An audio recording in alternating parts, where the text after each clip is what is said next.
नमस्कार दोस्तों, मैं सुनील आप सभी का स्वागत करता हूं अपने YouTube channel Sunil Matthew GS classes में। आशा करता हूं आप सभी स्वस्थ होंगे। आज हम पढ़ने जा रहे हैं हिस्ट्री, वो भी क्लास 6 एनसीईआरटी से। अब हिस्ट्री वो भी एनसीईआरटी से क्यों, इसका क्या इंपॉर्टेंस है, एनसीईआरटी का क्या इंपॉर्टेंस है, तो इसके कुछ रीज़न है। फर्स्ट कि ये एक ऑथेंटिक सोर्स है। एनसीईआरटी एक ऑथेंटिक सोर्स है। किसी भी कम्पिटिटिव एग्जाम्स में स्टैटिक जीके के और जीएस के क्वेश्चन इसी से लिए जाते हैं, एनसीईआरटी से। सेकंड, लैंग्वेज बहुत सिंपल है, आप आसानी से पढ़ सकते हो और समझ सकते हो। थर्ड, ईजिली एक्सेसिबल है, आप एनसीईआरटी की वेबसाइट पर जाकर इसको ईजिली डाउनलोड कर सकते हो और पढ़ सकते हो फ्री ऑफ कॉस्ट। फोर्थ, अभी रिसेंटली एसएससी सीजीएल 2022 टायर 1 दिसंबर में हुआ है। उसमें हर शिफ्ट में एक क्वेश्चन आया है एंशिएंट इंडिया का, वो भी इस क्लास 6 एनसीईआरटी से ही। इसलिए आप समझ गए ना कि इसका इंपॉर्टेंस कितना होता है। अब बात करते हैं हम इसको पढ़ना कैसे है। तो हिस्ट्री का कुछ बेसिक्स है जो आप पढ़ लोगे, आप समझ लोगे तो आपको पढ़ने में आसानी होगी।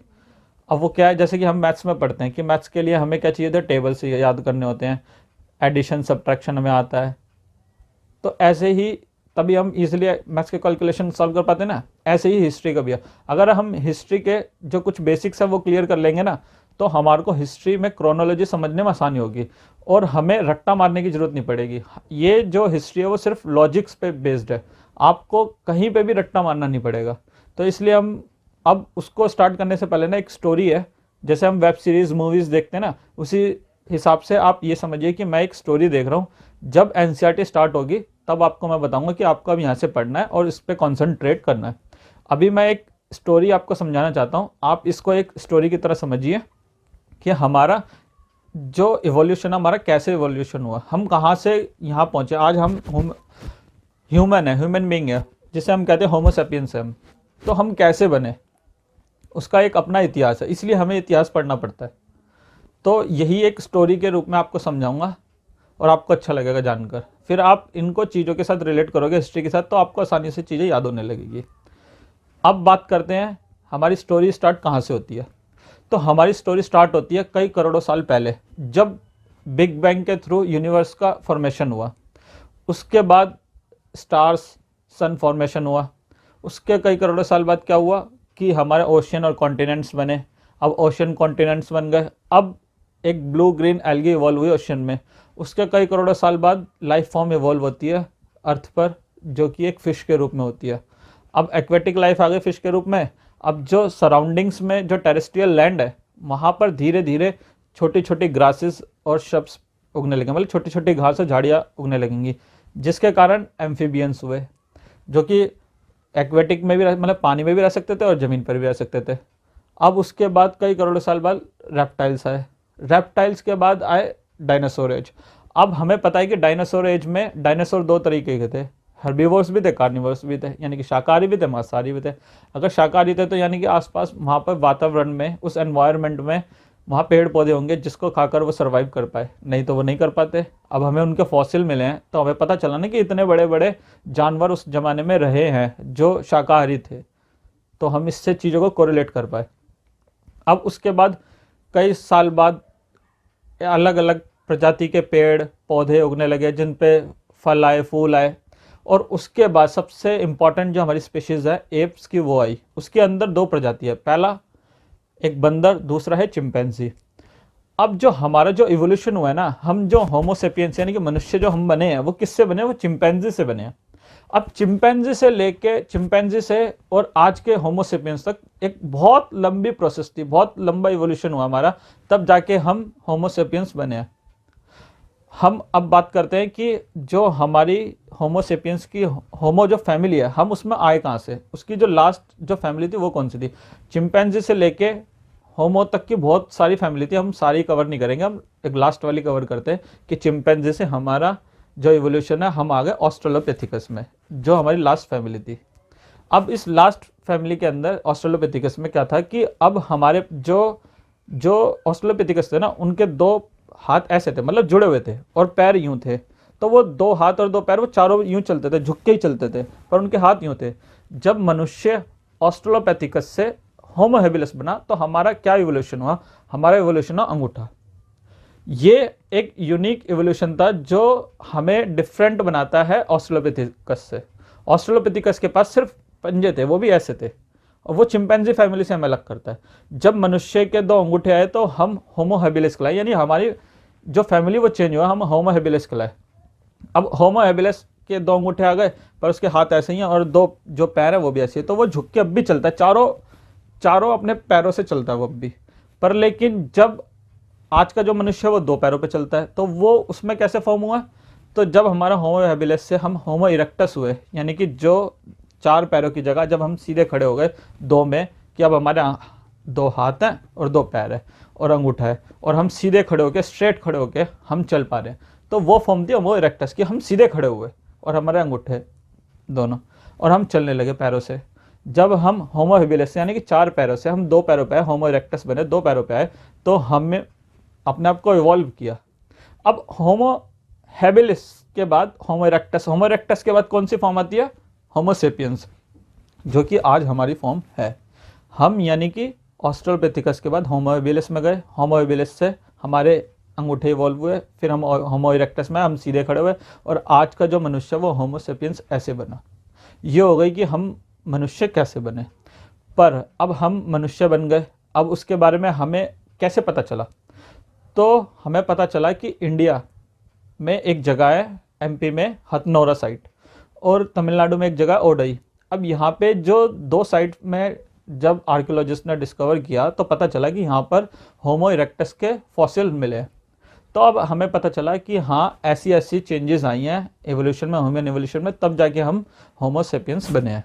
ये एक सोर्स है, रिटन फैक्ट है, ठीक है। अब इसके बाद बात आती है कि अब हम होमो सेपियंस बन गए, लेकिन उससे पहले जब हमारा जो फैमिली का इवॉल्व हुआ है ऑस्ट्रलोपिथिकस से, तो वो लोग कैसे थे, क्या करते थे, ठीक है। एनसीईआरटी में हमें कवर करना है 2 मिलियन ईयर्स अगो से, यानी कि 20 लाख साल पहले से।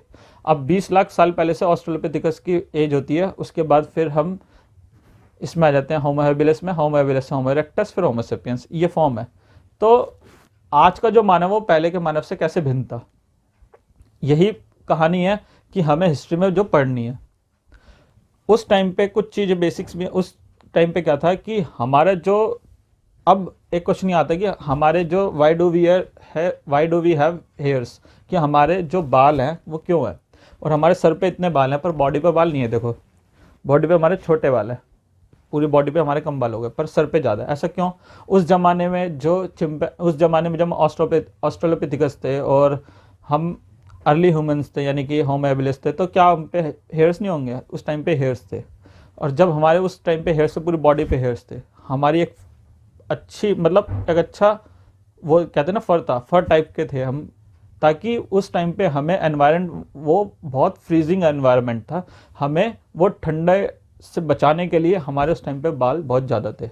और आज का जो टेम्परेचर है, जो आज का जो टाइम है, वो काफ़ी गर्म है उसके कंपैरिजन में, तो इसलिए हमारे बाल कम होने लगे, क्योंकि हमें उसकी अब ज़रूरत नहीं, क्योंकि हमें अब एनवायरनमेंट में अडेप्ट कर लिया, हमने उसको अडेप्ट कर लिया एनवायरनमेंट को, कि अब हमारे बाल कम होने लग गए। हम में ठंड ज़्यादा रहते नहीं ठंड में, इसलिए हमारे बाल कम होने लगे। उस टाइम पे ठंड बहुत होती थी, वो आइस एज का ज़माना था। आपने देखी होगी मूवी आइस एज, वो सच्ची है, ठीक है।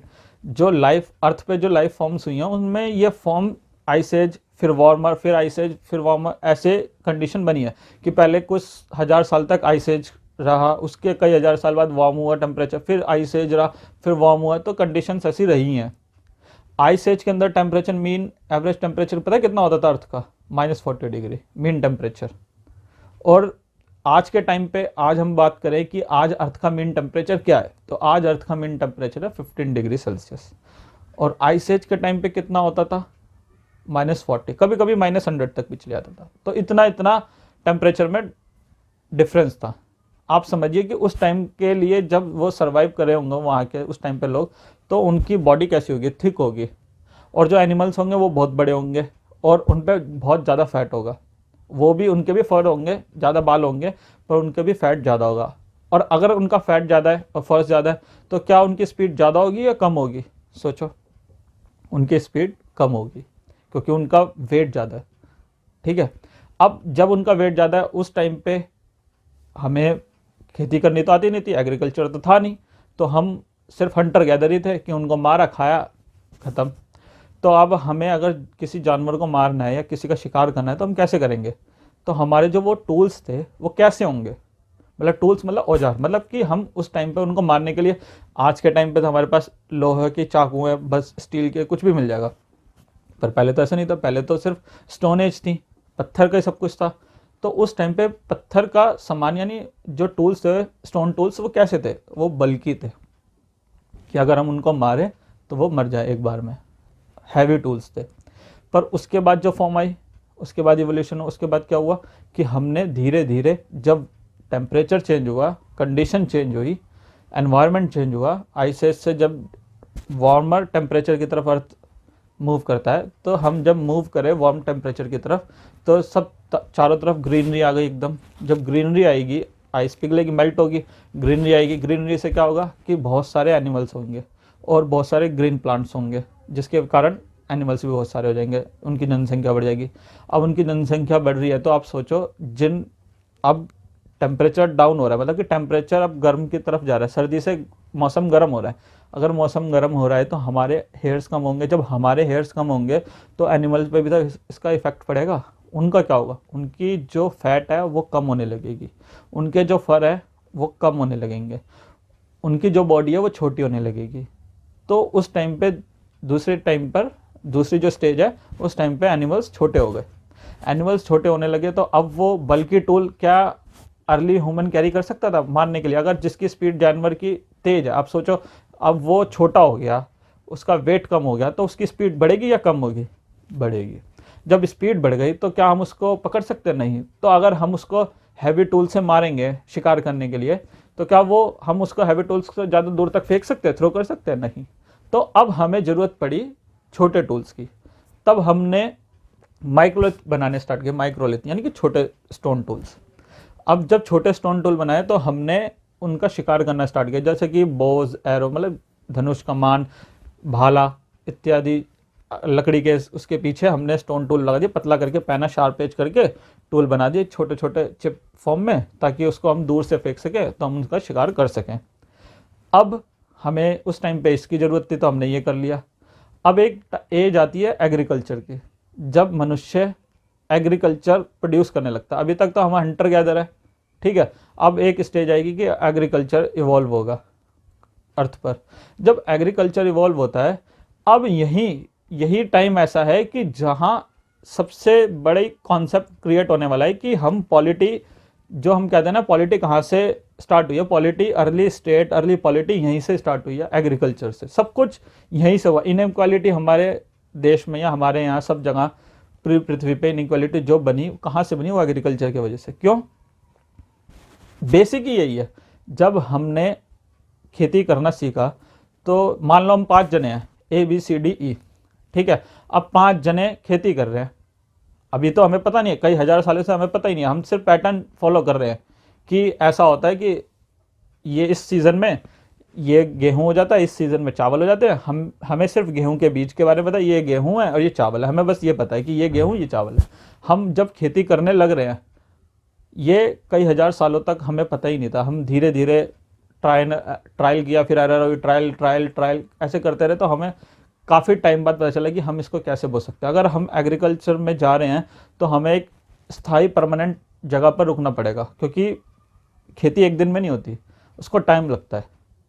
हम बीज बोते हैं, फिर पानी देते हैं, कभी कभी वो जो खरपतवार होती है वो हटानी पड़ती है, जंगली जानवरों से बचाना होता है, बहुत सारी चीज़ लगती है, टाइम कंज्यूमिंग है, इसलिए एग्रीकल्चर में टाइम लगा। तो जो अब जो मनुष्य था वो रुक गया।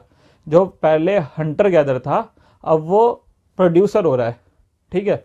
अगर वो प्रोड्यूसर हो रहा है तो उसको वहाँ स्टेबल लाइफ चाहिए, वो वहाँ रुक रहा है, उस चीज़ों को देख रहा है, उसको एग्रीकल्चर को प्रोड्यूस कर रहा है। अब इस टाइम पर उसने कैसे टूल यूज़ करेगा वो? आप सोचो कि जब उसको हंट करना था, हंटिंग करनी मतलब शिकार करना था, तो उसने अपने शिकार वाले टूल बनाए। पर लेकिन अब वो एग्रीकल्चर करना चाहता है, वो खेती कर रहा है, तो उसको कैसे टूल चाहिए? उसको चाहिए खेती वाले टूल, यानी कि अब उसको हल चाहिए होगा, प्लॉक चाहिए होगा, हल जोतने के, खेत जोतने के लिए, ठीक है।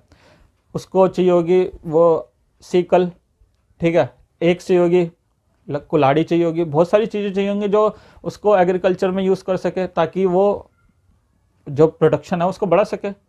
तो ऐसे ही तो बढ़ाएगा। अब जब उसका जो पहले का ऑक्यूपेशन था कि हंटिंग गैदरिंग का, हंटिंग करता था तो उसके टूल्स अलग थे। अब एग्रीकल्चर कर रहा तो एग्रीकल्चर के टूल आ गए। ऐसे ही हमारे इवोल्यूशन हुआ तो हमारे टूल्स चेंज होने लगे।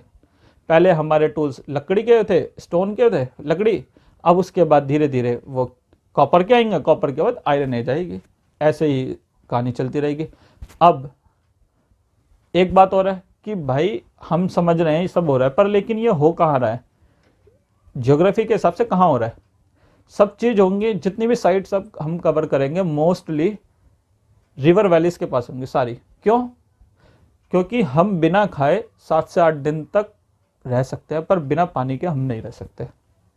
आपने देखा होगा कि आज के टाइम पे हंगर स्ट्राइक पे लोग बैठ जाते हैं तो वो इतने इतने दिन तक सर्वाइव कर लेते हैं, वो सर्वाइव कर लेते हैं, पर लेकिन बिना पानी के सर्वाइव कर सकते हैं? नहीं। तो अर्ली ह्यूमंस भी ऐसे थे, वो बिना पानी के सर्वाइव नहीं कर सकते, और जानवर भी नहीं कर सकते। अब जब जानवर भी नहीं कर सकते, ह्यूमंस भी नहीं कर सकते, तो उनको फ्रेश वाटर तो सबकी नीड हो गई ना, सबको चाहिए ही। तो जितनी भी लाइफ फॉर्म्स है, वो जितनी भी हमारी लाइफ जो साइट बनेंगी अब एनसीईआरटी के अंदर, वो सारी आजकल सारी की सारी रिवर वैलीज के पास ही होंगी। यही कारण है कि हमारी जो मोहनजोदड़ो है, हड़प्पा है, और जो हमारी नर्मदा वैली है, सारी जितनी भी साइट है, ये भीमबेटका, ये सारी साइट कहाँ पर है? वैलीज के पास, रिवर वैलीज के पास। ठीक है। अब कहानी हम जो भी है, अब हम कहानी यहाँ तक मैंने आपको समझाया। अब कहानी जो बनेगी, अब ये स्टोरी थी, ठीक। आपने थोड़ा सा कॉन्सेप्ट क्लियर किया होगा कि हाँ हाँ हम यहाँ से यहाँ तक इवॉल्व हुए। अब जो पॉलिटी कैसे इवॉल्व हुई? पॉलिटी बनी कि जब हम 5 लोग हैं, ABCDE, ठीक है, सबका प्रोडक्शन हो रहा है कि मैंने 5 किलो गेहूँ उगाया, दूसरे ने, B ने 5 किलो, C ने 5 किलो, D ने 5 किलो, E ने 5 किलो, टोटल कितना हो गया? 25 किलो। अब हमारे पास 5 किलो सबके पास है, 25 किलो प्रोडक्शन हो गया। अब 25 किलो प्रोडक्शन हो गया। अब यहाँ से पॉलिटी कैसे इवॉल्व होती है? पॉलिटी ऐसे इवॉल्व होती है कि आज हम 5-5 किलो गेहूँ उगा रहे हैं, ठीक है, हमारे पास खेती से 5-5 किलो गेहूँ आ गया। लेकिन हमने सोचा, कई सालों तक हमें सोचे, मैंने या किसी ने, B ने, C ने, किसी ने भी सोचा कि अगर हम पानी ज़्यादा देंगे तो हो सकता हमारी खेती बढ़ जाए। ये सोचा ना उन्होंने। किसी ने खेती में, मतलब मान लो C ने खेती में ज़्यादा पानी दिया उस टाइम पे, हो सकता है उसका प्रोडक्शन ज़्यादा हो जाए। मेरा 5 किलो है, अब भी B का भी 5 किलो है, A का 5 किलो, B का 5 किलो, C ने ज़्यादा पानी दिया, उसका 10 किलो हो गया। और D ने क्या करा? D का भी 5 किलो, E का क्या करा? E का भी 5 किलो। अब कितने किलो हो गए टोटल? टोटल हो गया 5 चौक 20 और 10 30, यानी कि 30 किलो। जहाँ 25 किलो थी, अब वो हमारा जो फॉर्मेशन हुआ है, जो हमारी खेती से हमें जो प्रोडक्शन मिला, वो 30 किलो का हुआ, और 5 लोग हैं हम। अब 5 लोग 30 किलो। अब सबसे ज़्यादा किसके पास है? C के पास। C के पास है 10 किलो, ठीक है। अब कोई भी डिसीजन होगा, पहले हम सब बराबर थे, तो इगैलिटेरियन सोसाइटी थी, सब बराबर थे, सबका समान अधिकार था, सब आपस में मिलजुल कर काम कर रहे थे, ठीक है। अब लेकिन अब जहाँ पर मोनोपोली आई थी कि हाँ उस बंदे ने 10 किलो अनाज प्रोड्यूस किया है, अगर वो हम आपस में बांट करते हैं, पहले तो हम 5-5 किलो आपस में बांट रहे थे, पर लेकिन अब 5 जन हैं और 30 किलो अनाज है, तो कितना कितना हो गया? 6-6 किलो सबके पास है, 6-5 30, 6-6 किलो सबके पास आ गया। अगर वो बांट रहा है 6-6 किलो सबके लिए, तो डिसीजन किसका फॉलो होगा? अगर कंसेंस के हिसाब से माने, किसका डिसीजन होगा? जिसके पास ज़्यादा अनाज, वही सोसाइटी में बॉस होगा। ऐसे ही उसको हमने C को बॉस बनाया, वही, चाहे वो उनके हिसाब से हेड ऑफ द फैमिली हो, या हेड ऑफ द विलेज हो, या ओल्ड मैन हो, वो हमने उसको हेड बना दिया।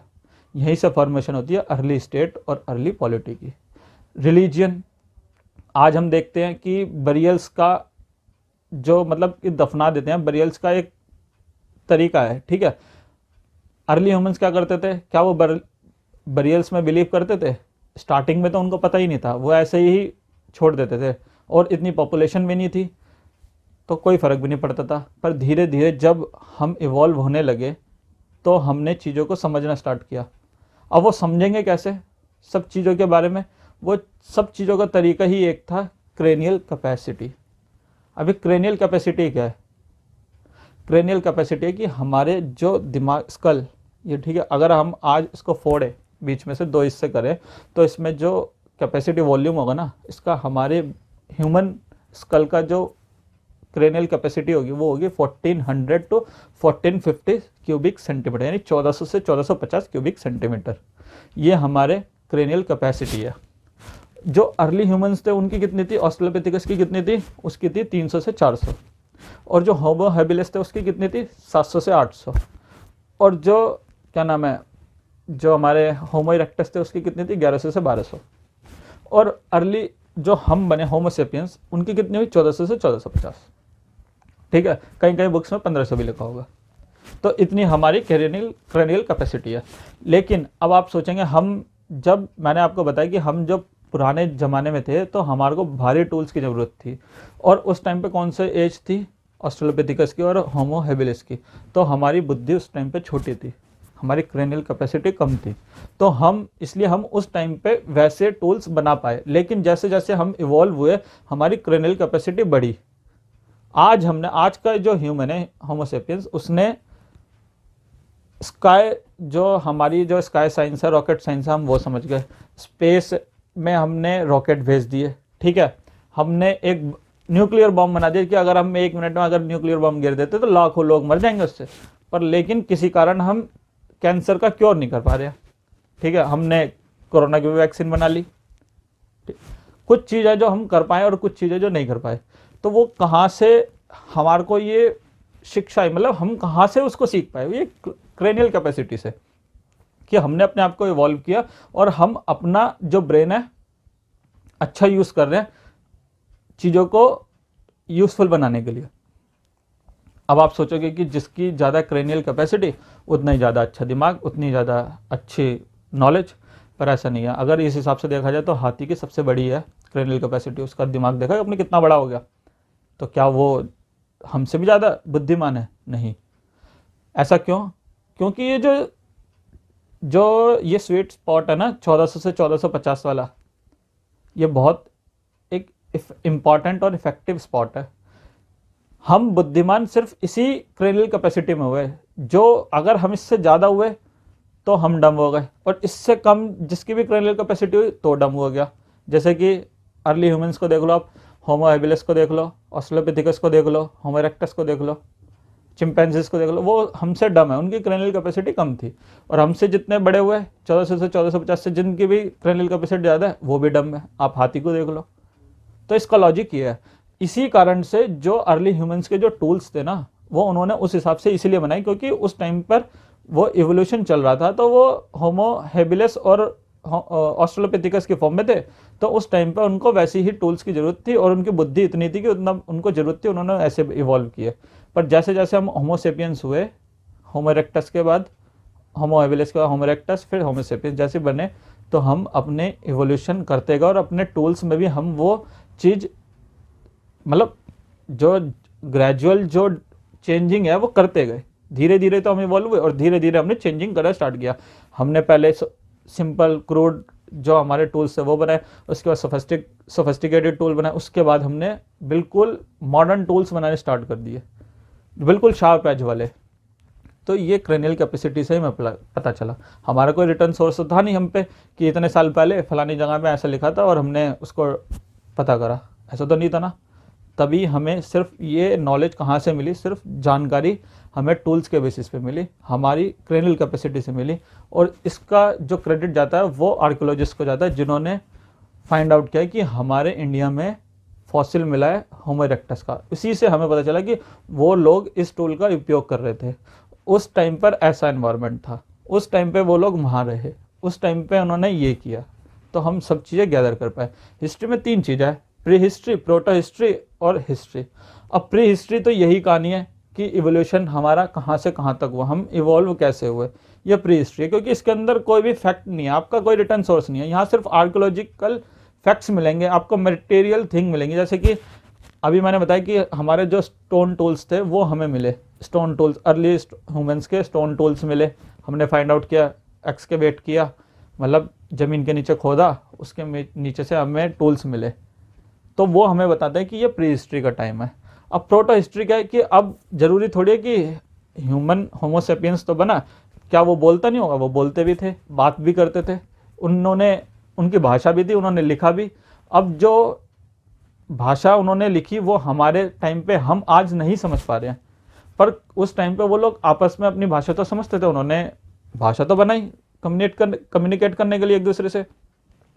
जैसे कि IVC, इंडस वैली सिविलाइजेशन, अब उसके अंदर जो हमें स्टैम्प मिली है, अब हमें पता है कि उन्होंने स्टैम्प बनाई, उन्होंने उस पर लिखा भी, भाषा भी लिखी, पर क्या हम आज उसको डेसिफर कर पाए? नहीं कर पाए।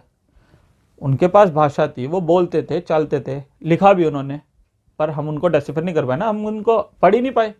तो वो जो टाइप है, वो जो हिस्ट्री है, वो प्रोटो हिस्ट्री है, कि हम जानते तो हैं कि वो लोग बोलते सुनते थे, लिखते थे, उनकी भी भाषा थी, पर हम उनको पढ़ ही नहीं सकते, तो वो प्रोटो हिस्ट्री है। और जिनके बारे में सिर्फ हमें आर्कियोलॉजिकल फैक्ट्स मिलते हैं, हमें मटेरियल थिंग मिलती है, वो होती है प्री हिस्ट्री। और जो आज है, जिनके हमें रिटर्न सोर्स मिल रहे हैं, लिटरेरी सोर्स मिल रहे हैं, जिसके बारे में हम जान पाए, वो है हिस्ट्री। जैसे कि हमें ऋग्वेद के बारे में पता है कि वो अर्ली जो संस्कृत थी उसमें लिखा है ऋग्वेद, और वो कब लिखा है? 1500 BC में। ठीक है, तो हमें उसके बारे में पता है कि ये जो यहाँ से हमारी हिस्ट्री इवॉल्व हुई है। उसके बाद हमें मगध एम्पायर आया, मौर्यन एम्पायर आया, मौर्यन में एक फेमस किंग हुआ अशोका, अशोका ने इंस्क्रिप्शन बनवाए, पिलर्स खड़े करे, उस पर लिखवाया। तो वो क्या है? हमारे आर्कियोलॉजिस्ट जो हमारे आर्कियोलॉजिकल प्रूफ हैं, वही तो है कि हम उनकी भाषा को पढ़ पाए, तभी तो हम उनको कहते हैं कि यह हिस्ट्री है। जिनको हम पढ़ पाए, जो हम समझ पाए, वो हिस्ट्री में आ गए। जिनको हम पढ़ नहीं पाए और जिनके बारे में हमें पता है कि उनकी भाषा थी, वो प्रोटो हिस्ट्री हो गई।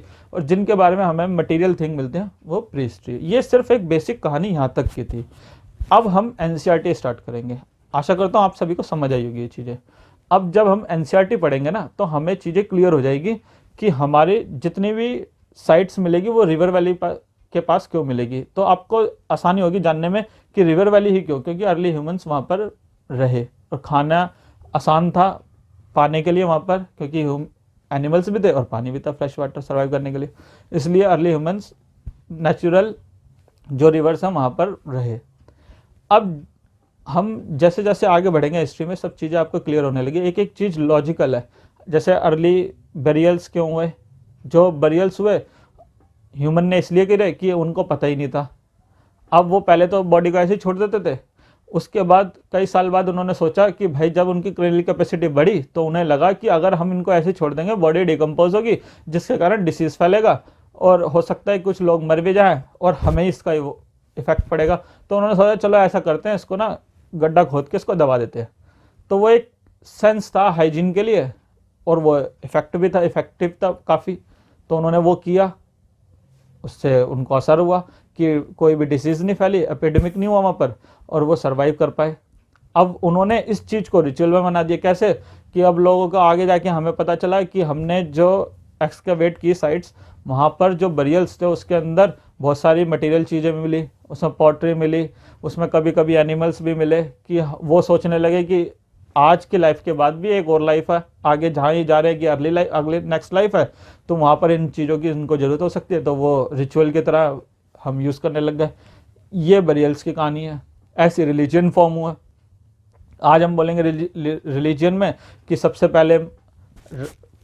पहले आज हमारे मतलब उस टाइम पर सबसे पहले मनुष्य कौन थे? तो लोग बोलते हैं कि हमारी अगर हिंदू माइथोलॉजी में जाओगे तो बोला जाएगा कि राजा मनु और रानी शत्रुपा थे। अगर क्रिश्चियन में जाओगे तो वो बोलेंगे एडम और ईव थे।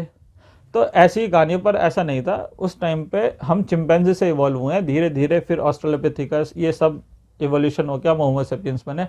अब कोई भी रिलीजन गलत नहीं है, कुछ भी गलत नहीं है, वो अपनी जगह सही है, हम अपनी जगह सही है। हमने इवोल्यूशन होते हुए देखा है ऐसे, तो हम इसी के अकॉर्डिंग चलेंगे। ठीक है, अब हम जब स्टार्ट करेंगे क्लास, अब चीज़ें आपको समझ आने लगेंगी। बहुत सारी साइट्स हैं, धीरे धीरे आपको याद करना पड़ेगा उनको, क्या पढ़ना है, इसमें क्या इंपॉर्टेंट है, आप सब समझ जाओगे। ये था बेसिक। अब हम करते हैं अपनी क्लास स्टार्ट। अब स्टार्ट करते हैं चैप्टर फर्स्ट, जिसका टाइटल है what, where, how and when. क्या, कहाँ, कैसे और कब। ये राशिदा है, ये 6th क्लास की एनसीईआरटी है।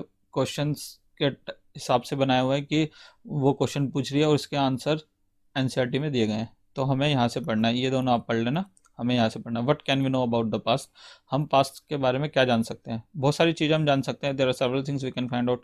व्हाट पीपल एट, उस टाइम पे मनुष्य क्या खाते थे, किस तरीके के वो कपड़े पहनते थे, किन घरों में वो रहा करते थे। We can find out about the lives of hunters, farmers, herders, merchant, priest, craft person, artist, musician and scientist. हम इन सब की लाइफ्स के बारे में जान सकते हैं। We can also find out about the games children played, the stories this heard, the place they saw, the songs they sing. हम ये भी जान सकते हैं उस टाइम पे बच्चे क्या खेल खेलते थे, किस तरीके की स्टोरीज सुनते थे, कौन से नाटक देखते थे और कौन कौन से गाने गाया करते थे। वेयर डिड पीपल लिव, मनुष्य कहाँ रहे। Find the river Narmada on map 1 page second. ये मैप 1 है पेज सेकंड का, ये नर्मदा रिवर है, ऊपर वाली नर्मदा नीचे तापी। ठीक है। People have lived along the banks of this river for several 100,000 years.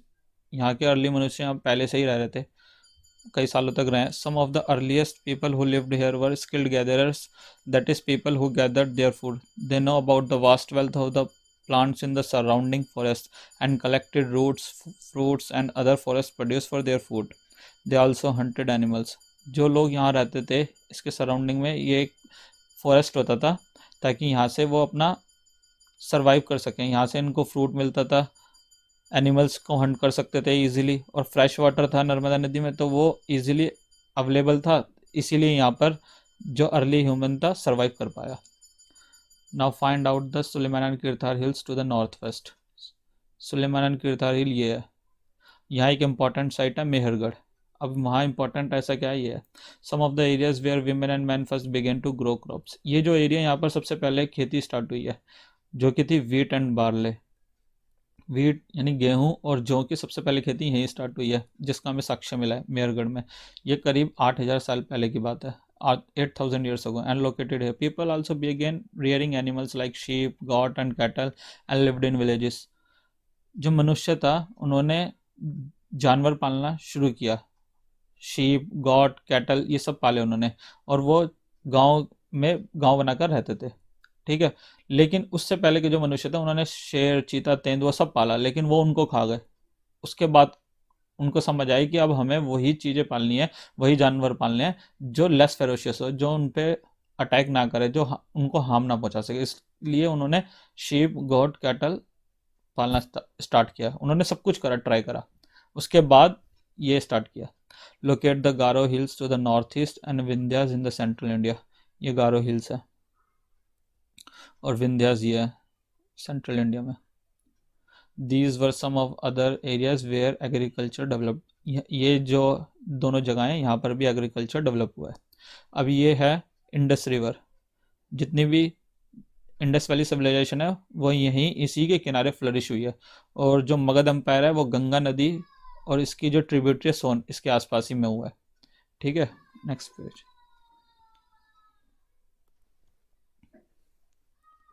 The places where the rice were first grown are to the north of Vindhyas. जहाँ पर हमें राइस मतलब चावल के साक्ष्य मिले वो नॉर्थ में विंध्यास के। Trace the river Indus and its tributaries are smaller rivers that flows into larger river.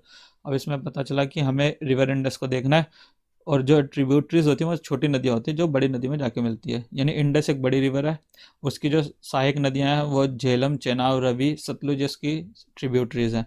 About 4700 years हो गए, यानी कि 2700 BC में, जो ये IBC की डेटा है, इंडस वैली सिविलाइजेशन की डेटा है, जो यहाँ पर some of the early cities flourished on the bank of this river, they were called as Indus valley civilisation. Later about 2500 years ago, यानी कि 500 BC, ये मगध एम्पायर के बारे में है।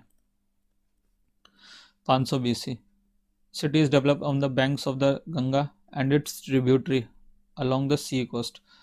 अब गंगा के जो साउथ में और उसकी जो ट्रिब्यूटरीज हैं वहाँ पर 2500 ईयर्स हो गए, यानी कि 500 BC में वहाँ पर सिटीज़ डेवलप हुई, जो कि मगध कहते हैं जिनको। और उसके अलावा जो इंडियन सब कॉन्टिनेंट के सी कोस्ट है वहाँ पर भी डेवलप होने लगी cities. Located the Ganga and its tributary called the Son.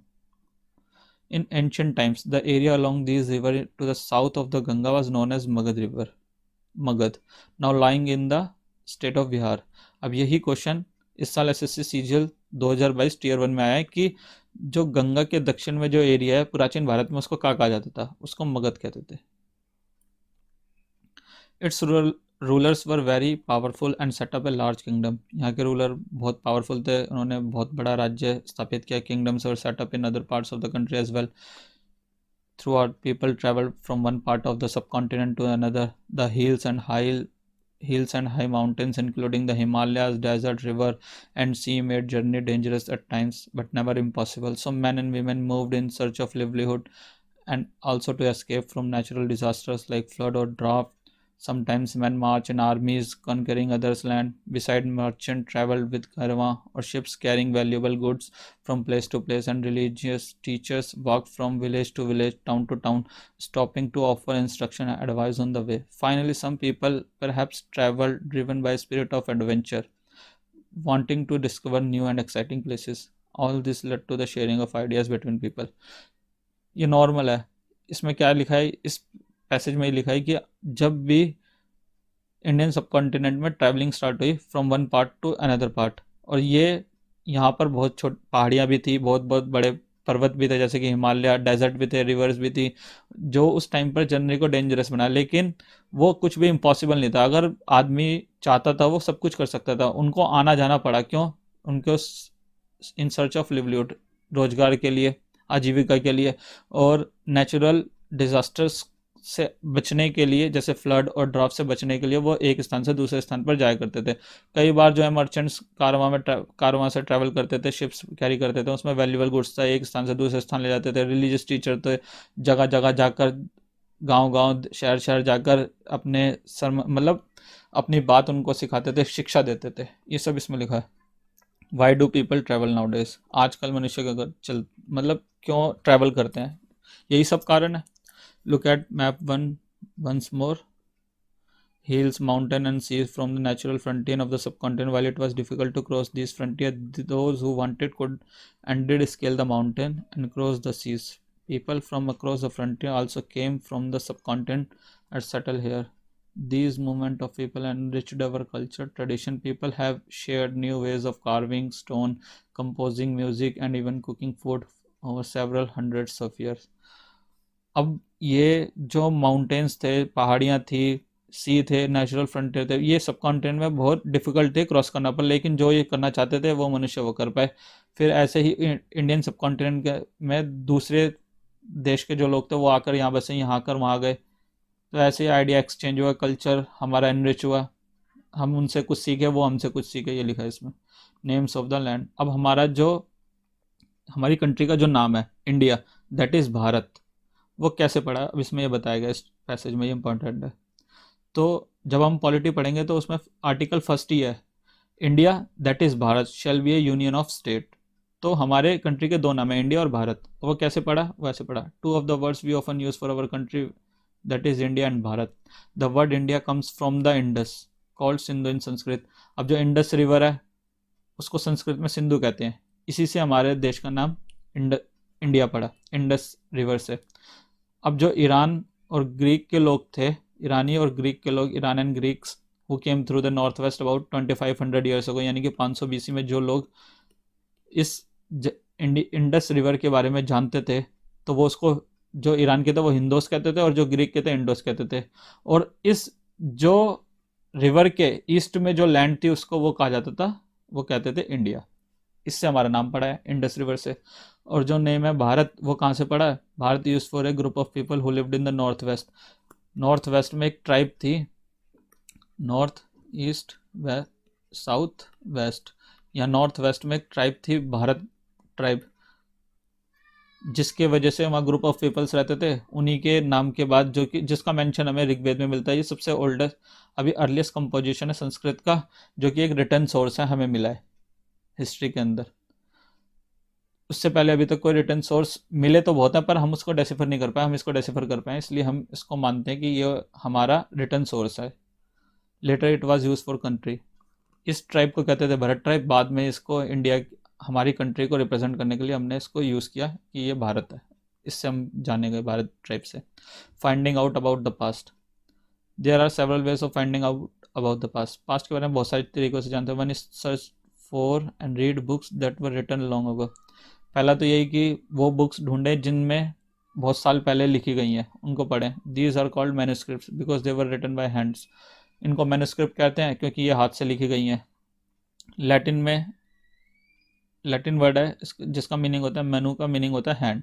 These were usually written on palm leaf और on the specially prepared bark of a tree known as birch who grows in the Himalaya. या तो वो palm leaf पर लिखी जाती थी, dry palm leaf पे, या एक हिमालयस में एक स्पेशल प्लांट है जिसका नाम है बर्च, उसकी छाल से स्पेशली प्रिपेयर करके बनाई जाती थी, उस पर लिखा जाता था। Over the years manuscripts were eaten away by insects, some were destroyed but many survived. सालों तक कुछ जो मैन्युस्क्रिप्ट थी वो या तो कीड़े मकोड़े खा गए, कुछ नष्ट हो गई, पर कुछ रह गई हैं जो आज भी टेम्पल और मोनेस्ट्रीज में प्रिजर्व की गई हैं। अब ये जो मैन्युस्क्रिप्ट है ये 1000 साल पुरानी मैन्युस्क्रिप्ट है और पाम लीफ पे लिखी हुई है। और पाम लीव्स को कट किया जाता था पेजेस में, उसको फिर बांध देते, ये बांधने का है, इसको बांध देते थे एक बुक की तरह, उसको यूज़ करते थे मैन्युस्क्रिप्ट के लिए, लिखने के लिए। Often preserved in temples and monasteries, जो सर्वाइव की बच गई हैं वो या तो टेम्पल्स और मोनेस्ट्रीज में रखी हैं। इस बुक्स के अंदर सब चीज़ें लिखी जाती थी, जैसे कि रिलीजियस बिलीव्स एंड प्रैक्टिसेस, उस टाइम का जो रिलीजन था, मतलब धार्मिक प्रथाएं क्या थी वो लिखी हुई है। राजा की लाइफ्स के बारे में लिखा है, lifes of kings, medicine, science, सबके बारे में लिखा है। बिसाइड इसके अलावा क्या है, हमारे जो एपिक्स हैं, पोएम हैं, प्लेज हैं, वो मिलते हैं हमें लिटरेरी सोर्स में। Many of these were written in Sanskrit, other were in Prakrit language use by ordinary people and Tamil. अब ये इंपॉर्टेंट है कि तीन लैंग्वेज हमें मिली है जिसमें हमें जो हमारे रिटन फैक्ट्स हैं, हमारी जो ये इंस्क्रिप्शंस हैं, हमारी ये जो मैन्युस्क्रिप्ट्स हैं रिटन है, वो हमें मिली हैं। तो 3 तरीके के हैं, 3 राइटिंग है, और इसमें भाषा कौन कौन सी है, संस्कृत है, दूसरी प्राकृत है जो आम लोग बोलते थे, ये ऑफिशियल लैंग्वेज थी जो किंग और पंडित, मतलब राजा और पंडित बोला करते थे, मतलब उसी में रहती थी। प्राकृत आम लोग बोलते थे, और तमिल। हमें इसका साक्ष्य मिला है कि ये सब पुरानी है। We can also study inscriptions, हम अभिलेख भी पढ़ सकते हैं। These are writing on relatively hard surface such as stone और मेटल, जो भी हार्ड सरफेस पे लिखा जाता था उसको इंस्क्रिप्शन कहते हैं, चाहे वो स्टोन और पत्थर पे लिखा जाए, मेटल पे। Sometime king got their order inscribed so that people could see, read, obey them. कई बार राजा उन्हें लिखवाते थे ताकि उनकी जो प्रजा वो देख सके, पढ़े और उनके आज्ञा का पालन करे। There are other kind of inscription as well where men and women including kings and queens recorded what they did. For example, king often kept record of victories in battle. अब कई बार राजा अपनी लड़ाइयाँ लड़ने जाते थे और जीत जाते थे, उसका रिकॉर्ड भी रखवाते थे। ये सब हमें इंस्क्रिप्शन से पता चलता है। ये एक ओल्ड इंस्क्रिप्शन है 2250 ईयर्स अगो, यानी कि 250 BC में लिखी गई थी। ये लिखवाई किसने, अशोका ने लिखवाई, मौर्यन किंग है जो कि कंधार में थी, प्रेजेंट डे अफगानिस्तान में। It was an inscribed on the order of a ruler named Ashoka. हम इसके बारे में 8th चैप्टर में पढ़ेंगे। When we write anything we use a script, जब हम कुछ लिखते हैं तो हम स्क्रिप्ट यूज़ करते हैं। स्क्रिप्ट जो होती है लेटर भी हो सकती है और साइन भी हो सकते हैं। When we read about what is written और speak we use a language, जब हम लिख सकते हैं और कुछ बोल सकते हैं उसको कहते, उसको लिखना उसे भाषा कहते हैं। This inscription were inscribed in 2 different scripts and languages, 2 different script थी और 2 डिफरेंट लैंग्वेज में लिखे गए। सबसे ऊपर है ग्रीक, यहाँ ऊपर ग्रीक में लिखा है, नीचे अरामिक में लिखा गया, क्योंकि उस टाइम पे वहाँ के लोग वो यही बोलते थे, इसलिए उन्हीं की भाषा में लिखवाया गया। There were many other things that were made that used in the past. Those who study these objects are called archaeologists. बहुत सारी चीज़ें थी जो उस टाइम पे बनाई गई और यूज़ की गई, जो इन चीज़ों को ढूंढते और पढ़ते हैं उनको आर्कियोलॉजिस्ट कहते हैं। The study of remains of the building made of stone and brick, painting and sculptures, वो पढ़ते हैं रिमेन्स ऑफ बिल्डिंग जो कि स्टोन से, ब्रिक से बने हुए हैं। पेंटिंग के बारे में पढ़ते हैं, स्कल्पचर के बारे में पढ़ते हैं। They also explore and excavate, जो कि एक्सप्लोर करते हैं, चीज़ों को ढूंढते खोजते हैं और पृथ्वी के अंदर, जो सरफेस के अंदर, पृथ्वी के सरफेस के अंदर खोदते हैं ताकि कुछ टूल्स फाइंड कर सके, वेपन्स फाइंड कर सके, पॉट, पैन, ऑर्नामेंट और कॉइन प्राप्त कर सकें ताकि उसके बारे में जान सके। Some of these objects may be made of stone, other of bone, bake, clay और मेटल। कुछ स्टोन के बने होते थे, कुछ बोन्स के होते थे, और कुछ जो बेक क्ले, मतलब क्ले से सुखाकर, मतलब गीली मिट्टी से पकाकर जो हथियार बनते हैं वो थे, और कुछ मेटल के भी थे। Objects that are made of hard imperishable substances usually survive for a long time. जो हार्ड इम्पेरिशबल मतलब जल्दी से नष्ट ना हो उन सब्सटेंस से बने थे वो काफ़ी लंबे समय तक टिके। अब ये पॉट है। एग्रीकल्चर जब डेवलप हुआ तो हमें इसकी नेसेसिटी हुई, क्योंकि स्टोर करना था, एक तो फूड के लिए और दूसरा सीड के लिए, ताकि अगले सीजन में हम इसको बो सकें अपने अनाज को खेती के लिए। तो इसलिए स्टोरेज के लिए हमें पॉट की ज़रूरत है। इसके बाद पॉटरी अवेलेबल होती है एग्रीकल्चर के बाद। तो यही लिखा है इसमें। राइट में क्या है, ये कॉइन्स हैं जो कि 2500 ईयर्स हो गए, यानी 520 में ये स्टार्टिंग से थे, 520 से स्टार्ट होने लगे थे ये। Archaeologist also look for bones. Archaeologist जो होते हैं वो मनुष्य, जानवरों की और पक्षियों की और मछलियों की हड्डियों को भी खोजते हैं, ताकि ये जान सके कि उस टाइम के जो लोग थे वो क्या खाते थे। Plant remain survive far more really if seeds of grain और peas would have been burned they survive in a charred form. Plant जो रिमेन्स होते हैं बहुत कम सर्वाइव करते हैं, लेकिन जो सीड्स हैं, बीज हैं, और कोई किसी टुकड़ा है लकड़ी का, अगर वो जल चुके हैं तो वो काफ़ी लंबे समय तक सर्वाइव कर सकता है। उससे हमें जानने को मिला है कि उस टाइम पर वहाँ पर चावल बोया जाता था, गेहूँ बोया जाता था। उसके बारे में तभी पता चला। Historians that is scholar who study the past often use the word source to refer the information। अब जो हिस्टोरियन है वो जो स्टडी करते हैं पास्ट को, वो एक वर्ड यूज़ करते हैं सोर्स, जो कि रेफर करता है information found from manuscript. Information चाहे वो मैन्युस्क्रिप्ट से मिले, इंस्क्रिप्शन से मिले, चाहे आर्कियोलॉजी से मिले, हम उसको सोर्स कहते हैं। एक बार सोर्स हमें पता चल जाता है, learning about the past becomes an adventure. इतिहास के बारे में जानना एक रोमांच हो जाता है। As we reconstructed by bit, हम धीरे धीरे टुकड़ा टुकड़ा जोड़ के उसको डिकंस्ट्रक्ट करते हैं कि ताकि उसके बारे में और जान सकें। So historians and archaeologist are like detectives who use all the sources and clues to find out about our past. हमारे इतिहास के बारे में जानने में हमारी मदद करते हैं। One past remember. Did you notice the title of this book our past. अब बुक का टाइटल ही आवर पास्ट है। पास्ट मतलब कि पास्ट अलग लोगों का अलग अलग होगा। There were different people, there were different group of people, तो डिफरेंट ग्रुप ऑफ पीपल्स का डिफरेंट डिफरेंट पास्ट होगा। इसका मतलब यही है हमारे पास्ट का मतलब। For example the lifes of herder और farmers were different from those Kings and queen's. सही बात है, जो हर्डर और फार्मर थे उनकी जो लाइफ थी वो डिफरेंट थी किंग और क्वीन से। जो लाइफ थी मर्चेंट की वो डिफरेंट थी क्राफ्ट पर्सन से। ऐसा ही और भी लोग हैं, उनकी सबकी भिन्न भिन्न है। और ऐसा ही सत्य है आज भी। Even today people follow different practices and customs in different part of the country. आज भी अलग अलग लोग अलग अलग कस्टम फॉलो करते हैं। For example today most people living in the Andaman island get their own food by fishing, hunting and collecting forest produce. जो आज भी अंडमान निकोबार आइलैंड में जो लोग रहते हैं, मतलब मनुष्य रहते हैं, आज भी अपना फूड खुद ही अरेंज करते हैं, चाहे फिशिंग से, चाहे हंटिंग से, चाहे फॉरेस्ट प्रोड्यूस से कलेक्ट करके। तो इसके अलावा इसके अपोजिट हम जो लोग हैं, most people living in cities, हम जैसे लोग जो सिटीज़ में रहते हैं वो डिपेंड करते हैं सप्लाईज ऑफ फूड पे। जो अदर लोग सप्लाई करते हैं उनके सप्लाईज पे डिपेंडेंट होते हैं। Differences such as this existed in the past as well. इस तरीके का डिफरेंस उस जमाने में भी था।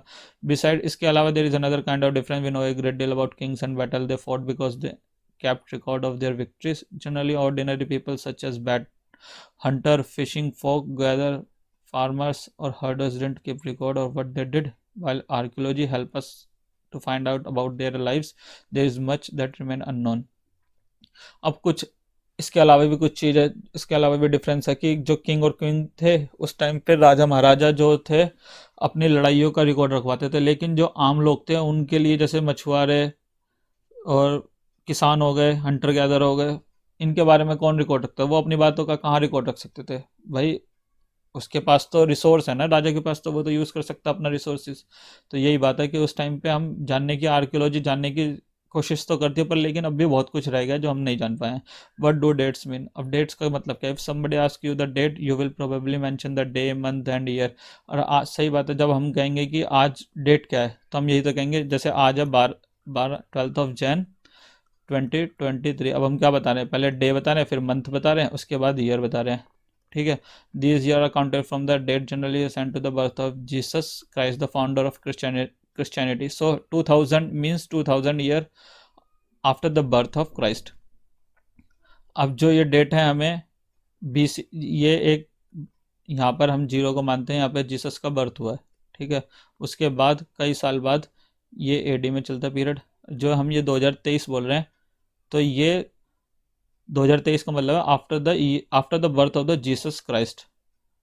तो जीसस क्राइस्ट का बर्थ 0 में हो उसके 2023 साल बाद, तो ये 2023 हो गया, 12th Jan 2023। इससे पहले क्योंकि हम BC कहेंगे, before the birth of Christ. ये है एनो डोमिनी। एनो डोमिनी का मतलब होता है in the year of lord, यहाँ पे अभी लिखा होगा anno domini, in the year of lord. All dates before the birth of Christ are counted backward. जितनी भी डेट पीछे लिखी जाती है उसको बैकवर्ड, जैसे हम नंबर इंटीजर्स काउंट करते हैं ना, ये 0 है, -1, -2, -3, ऐसे ही इसमें होता है 1 2 3 4 5, 1 2 3 4 5।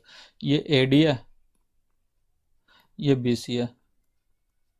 अब हम अगर 0 की तरफ जाएंगे तो सबसे पहले बड़ी जो वैल्यू है, यानी कि जो लार्जेस्ट नंबर है वो पहले आएगा और स्मॉलेस्ट बाद में आएगा, ऐसे ही इसमें है। और जब हम इससे दूर जाएंगे तो जो स्मॉलेस्ट है वो पहले आएगा और जो लार्जेस्ट है वो बाद में आएगा, इसलिए हम 2023 लिखते हैं। We will refer to the days going back from the present using 2000 as our starting point। अब इस NCERT के अंदर सभी को स्टार्ट किया गया रेफरेंस पॉइंट 2000 से, यानी कि आज हम 2023 में ना, इससे पहले यहाँ पे कहीं 2000 होगा, ठीक है। यहाँ से इन्होंने स्टार्ट करा है, इसी से अभी स्टार्टिंग में हमने देखा था ना कि 8000 ईयर्स अगो लिखा है, जहाँ पर हमने कृषि के अवशेष मिले फर्स्ट टाइम। तो यानी कि 2000 तो ये हो गया जो जीसस का बर्थ हुआ है यहाँ से, after the birth of Jesus Christ के बर्थ के बाद जो 2000 साल है वो ये, उससे पहले कितने साल हो गए, 6000 साल और, यानी कि ये 6000 BC है। तो टोटल ये कितने हो गए, ये AD है तो ये टोटल हो गए 8000 ईयर्स को। अब 8000 ईयर्स को हम ऐसे भी लिख सकते हैं 6000 BC। तो ये रेफरेंस पॉइंट NCERT का है, इसको ऐसे काउंट करना है। Letters with the BC we have seen dates. BC को बिफोर क्राइस्ट कहते हैं, AD को कहते हैं anno domini, in the year of lord. Sometimes C is use instead of, हाँ AD की जगह C भी यूज करते हैं, इसका मतलब होता है कॉमन एरा, और इसका मतलब होता है BCE का बिफोर कॉमन एरा। बस टर्म्स वही है, टर्मिनोलॉजी वही है, चाहे AD यूज करो चाहे C यूज करो, वही टर्मिनोलॉजी है, ठीक है। अब we have seen that some inscriptions are inscribed on hard surfaces. Many of these were inscribed several hundred of years ago. All inscriptions contain both scripts and languages. Languages which were used as well as scripts have changed over time. So how do scholars understand what was inscribed? This can be done through a process known as decipherment. अब जो language है, जो भी inscription है, उनके अंदर language और script दोनों मिलती है। अब हम इसको डेसिफर कैसे कर पाए, जो स्कॉलर्स हैं वो उसको डेसिफर कर पाए उनके बारे में पढ़कर, किसी जो भी स्क्रिप्ट है उसके बारे में जानकर। अब जो ये टॉलेमिस लिखा है और ये क्लियोपेट्रा लिखा है, अब यहाँ पर ये जो लॉयन है, हमें पता चला कि ये एक स्क्रिप्ट है, कि यहाँ पर साइन बना हुआ है, लॉयन बना हुआ है और इसका मतलब L है। तो हम जहाँ पर भी, अब कहीं पे भी इजिप्ट में कहीं पर भी ये लॉयन बना होगा तो हम उसको रेफरेंस देंगे कि उसका मतलब L ही होगा, लॉयन के लिए L यूज़ किया। और जहाँ बर्ड बना होगा तो हम उसको बोलेंगे वो A है, वहाँ पर वो A रिप्रेजेंट कर रहा है, ये स्क्रिप्ट है। One of the most famous stories of decipherment, ये इजिप्ट से है ये स्टोरी, कि एक कंट्री नॉर्थ अफ्रीका में एक कंट्री है where the kings and queens about 5000 years ago. जो किंग और क्वीन थे 5000 ईयर्स अगो, उनका नाम लिखा है। Rosetta is a town on the north coast of Egypt and here an inscribed stone was found. Inscribed stone जो लिखा है वहाँ पे वो मिला था, which contain inscription 3 different languages and script. 3 different language और स्क्रिप्ट्स में जो भाषा उस पर लिखी गई थी। Scholars who could read Greek found out the names of the king and queen were enclosed in the little film called cartouche. जो स्कॉलर्स थे जो ग्रीक पढ़ पाए वो उन्होंने बताया कि इसके ऊपर नाम लिखा है किंग और क्वीन का। They then place the Greek and Egyptian side by side. दो उन्होंने जो इजिप्शियन वर्ड है और ग्रीक वर्ड है साइड बाय साइड रखे, तब पता चला कि हमें कि इसका मतलब लॉइन का मतलब होता है L और बर्ड का मतलब है। तो अब कभी भी जो हमें लेटर हमें पता चलेगा हम उसके बारे में जान सकते हैं अदर इंस्क्रिप्शंस में क्या लिखा है वो पढ़कर। तो हमारी जो इंपॉर्टेंट डेट्स हैं वो ये हैं कि the beginning of 8000 years ago, agriculture कब स्टार्ट हुआ, द फर्स्ट सिटी कब इमर्ज हुई 4700 ईयर्स अगो, गंगा पर सिटीज़ कब डेवलप हुई 2500 years ago, the present age, present तो आज ही है travelling, manuscript, inscription, archaeology, historian, source, decipherment, ये सब हो गया।